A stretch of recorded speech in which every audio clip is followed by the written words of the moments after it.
It's morning hair edition. Just a little bit ago I got done watching a speech from Trump. And it was a really encouraging thing. It was one of the first times I've really been encouraged by one of his speeches. And it was how he's saying we still have a lot of we still need to get rid of a lot of regulations, but we need regulations. He says we need regulations, he said. We just don't need 16 regulations on any one thing, you know. Oh, I have to go through 16 different processes for one thing, you know. Kind of back to just being one regulation that handles that whole thing. That's what he's pushing forth. I'm starting to think that a lot of thinking that it's just been about fear mongering when people are saying that, oh, he's going to cut our clean air and our water, and well, I haven't seen anything saying that yet. If that is in his plans, then that's messed up. But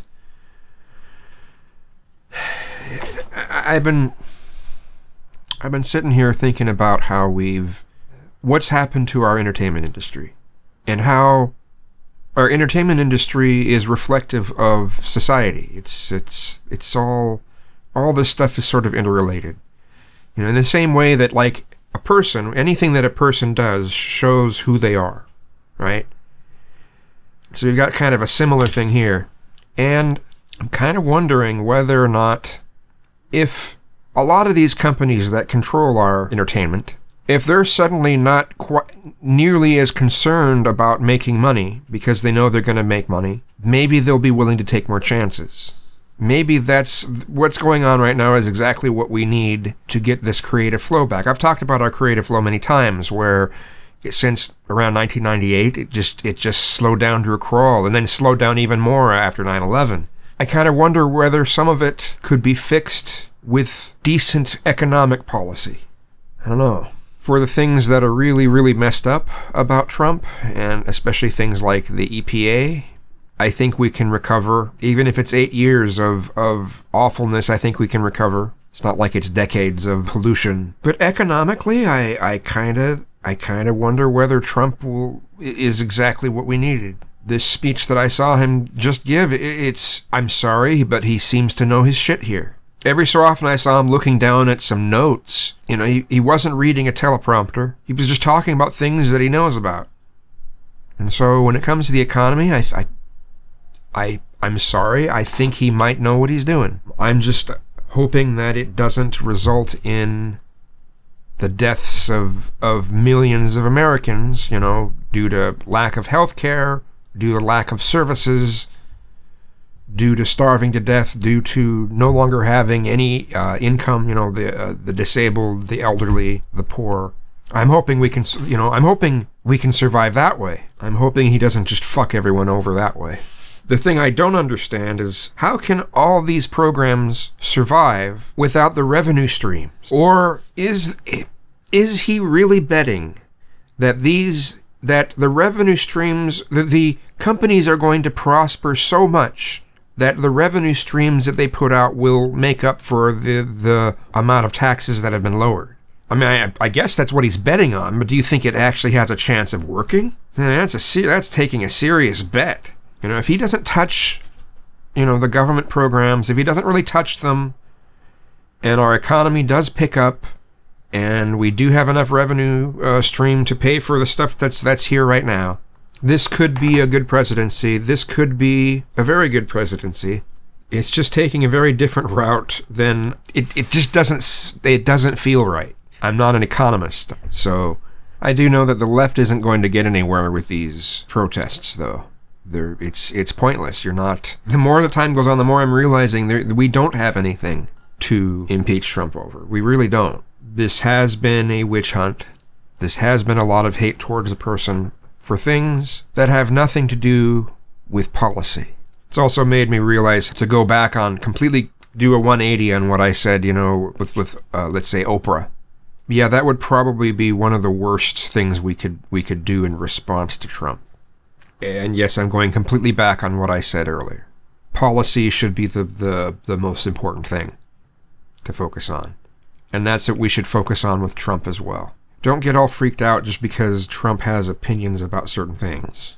I need to ask something of some of my viewers. If someone wants to have a bit more protectionism, I'm not talking isolationism, like I was making Trump out to be before, but protectionism.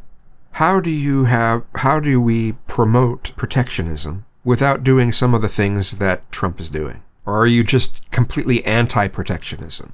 Now, if you're anti-protectionism, then at least the stance makes sense, and that's why you don't like his policies, But if you're for a little bit of protectionism, then, you know, but you can't stand the way that he's doing it, how would you do it? Trump, the person, I think, is a despicable human being. But as far as his plans for the economy, he might know what he's doing. Maybe he doesn't. Maybe he doesn't. Maybe he'll bankrupt us. But something that I've been seeing is us getting out of this rut that we've been in since starting in 1998. I'm seeing us getting out of this rut.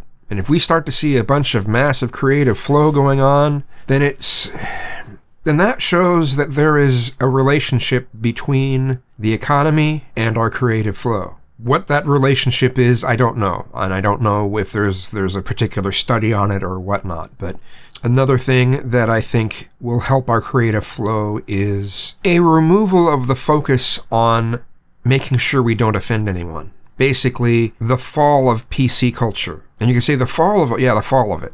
And this goes against some of what I've said in the past too, but whatever, people change. When you start getting violent in the name of PC culture, when you get violent in the name of pushing a culture of not offending people, you've lost. You've lost. You've totally lost. You've lost the plot. You've lost the game. You've lost. And if the violence continues, eventually it will be looked at as terrorism and will be treated as terrorism. And eventually there's not going to be many people feeling sorry for those who get arrested. The left is dying a slow death. That's what's happening. Actually, the left is already dead, and it doesn't know it yet. And the louder they scream and the more violent they get, the more stupid they're going to look. The more outrageous they're going to look. And the less they're going to be listened to. This is not a video I expected to make. I don't really consider myself, I don't consider myself a conservative at all. But I don't really know if I consider myself a liberal. I don't really want to put a label on myself anymore. Like that.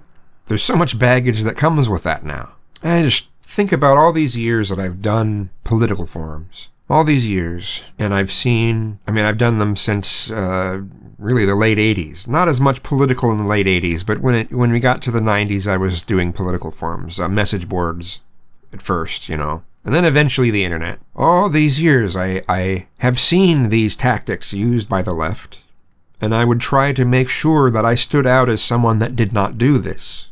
Is when people will just throw out some label as a way of not having a conversation anymore.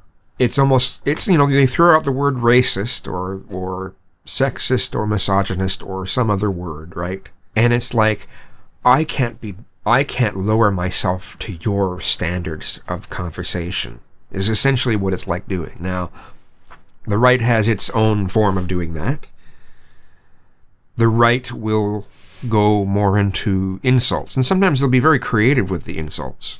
And it's a different way, it's a different method of making the person feel bad about themselves.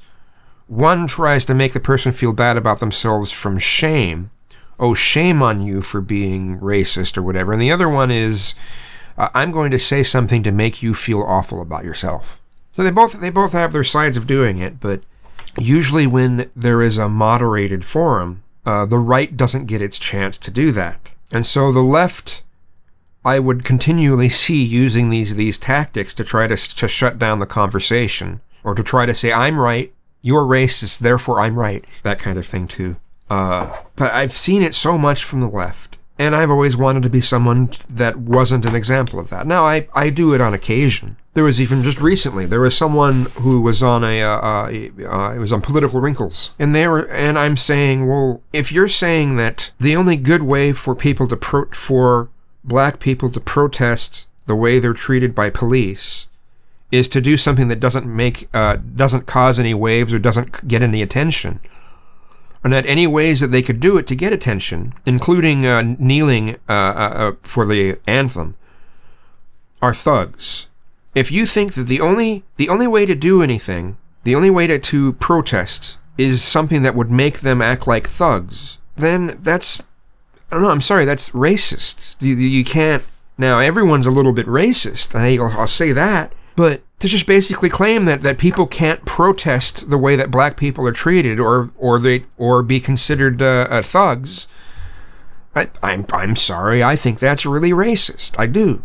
Now that doesn't mean that we stop having the conversation, but a lot of people want to have that as the method of stopping the conversation. They just don't want it anymore. They don't want to give people who think that way any sort of platform. Well, if you don't give them a platform, then they'll just build up in the underground. And then when they do show up, it'll be times when they're violent. There's this stupid quote that I've seen for a long time, and I will say something every single time I see the quote. If it's somewhere that I don't have membership to be able to post, I'll join membership to post to say something against this quote I'm about to give.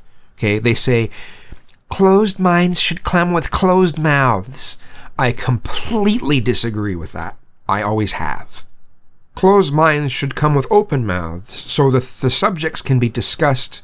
We can get to the heart of what's wrong with the viewpoint. When it comes to the clashing of these viewpoints, though, we've sort of reached critical mass. And now this shit is getting discussed. We're seeing it get discussed. Andy Worski, the hangouts that he's been having have been very interesting to watch. I think this is a lot more productive than these events. Oh, free speech event. I think it's a lot more productive than that. Anyway, I guess I don't know what more to say. Banana.